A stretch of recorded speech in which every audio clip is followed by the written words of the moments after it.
Hello and welcome everyone. Today I would like to talk about the book of The Origin of Species by Charles Darwin. We're going to discuss this book chapter by chapter and we're going to see whether I agree or not with Charles Darwin. And I'm trying to explain this book chapter by chapter so all the ideas would be clear. So let's start with the first chapter.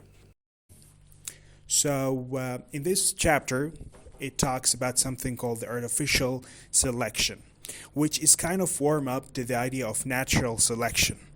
What actually Darwin meant with this idea that humans do that as well. They select, they change the species without noticing or with noticing that. So he differentiates between two concepts, which is conscious selection or unconscious selection. Meaning, for example, a farmer would keep the good cows, the cows that produce a good amount of milk, and he would reduce or eat the cows that don't produce that much milk, okay? The same thing with chicken. He will keep the big chicken to make them have big kids as well, and he would eat or reduce or get rid of the small chickens. The same thing with the fruits, for example. A farmer might care and plant the fruits that are sweetest. All right? And he will never actually or reduce the planting of fruits with less flavor or not as sweet as, or maybe smaller. Okay? Anything that could happen. Those changes actually during time and generation could make a real difference in the species. Okay, so this is what Charles Darwin called the artificial selection. Means selection that happened by humans themselves, whether they meant to or not. Maybe they don't even want to do that, but they do that unconsciously.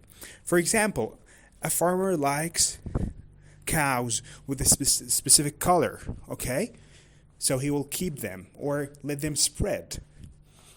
And he won't let that happen to other cows with colors he doesn't like. That could change the species.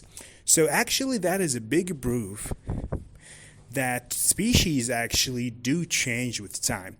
The fact that people who says that species are rigid and they don't change or fixed is wrong. And he gives very strong example, everyday life example, how farmers could keep sometimes a specific species or a specific type and take care of it more than others.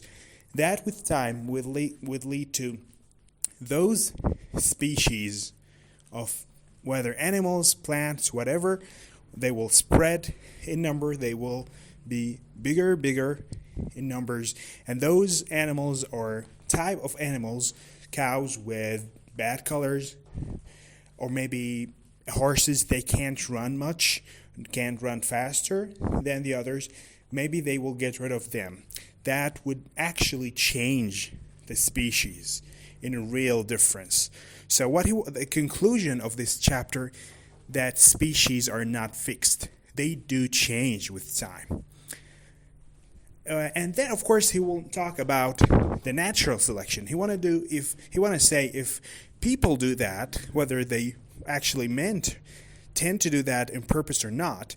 So he said, why nature maybe does the same thing. Okay? So this is actually the chapter 1, the idea behind it. And I see you in the next video talking and more in other chapters. Thank you.